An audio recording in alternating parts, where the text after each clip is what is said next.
Bollywood hero Nara Rohit త్వరలో ఓ ఇంటివాడు కానున్నారు.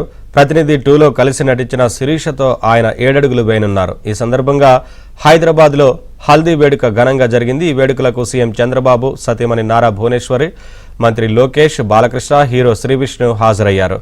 ఇందుకు సంబంధించిన ఫోటోలు, వీడియోలు సామాజిక మాధ్యమాల్లో వైరల్గా మారాయి.